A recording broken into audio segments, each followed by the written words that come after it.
বৃন্দাবনের সরু গলিতে মহিলারা দাঁড়িয়ে ফিসফিস করে কথা বলছে। মহিলারা রাধাকে অপমান করছে। জটিলা কুটিলা রাগে আঙ্গুল তুলছে রাধার দিকে। রাধার চোখে জল।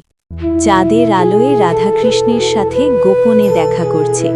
চারপাশে স্বপ্নময় পরিবেশ। যমুনার ধারে একা বসে রাধা কাঁদছে। তার কষ্ট জলের প্রতিফলনে ফুটে উঠছে।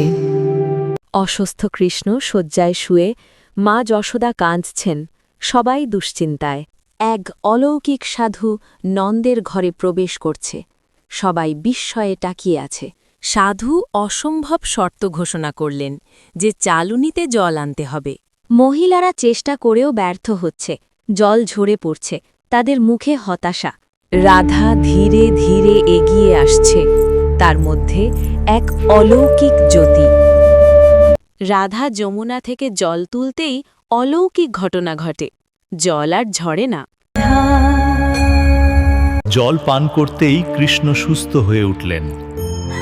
সবাই বিস্মিত।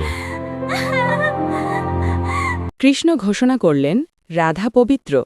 সবাই লজ্জায় মাথা নত করল। রাধা কৃষ্ণ একসাথে, চারদিকে স্বর্গীয় আলো। প্রেমের চূড়ান্ত জয়।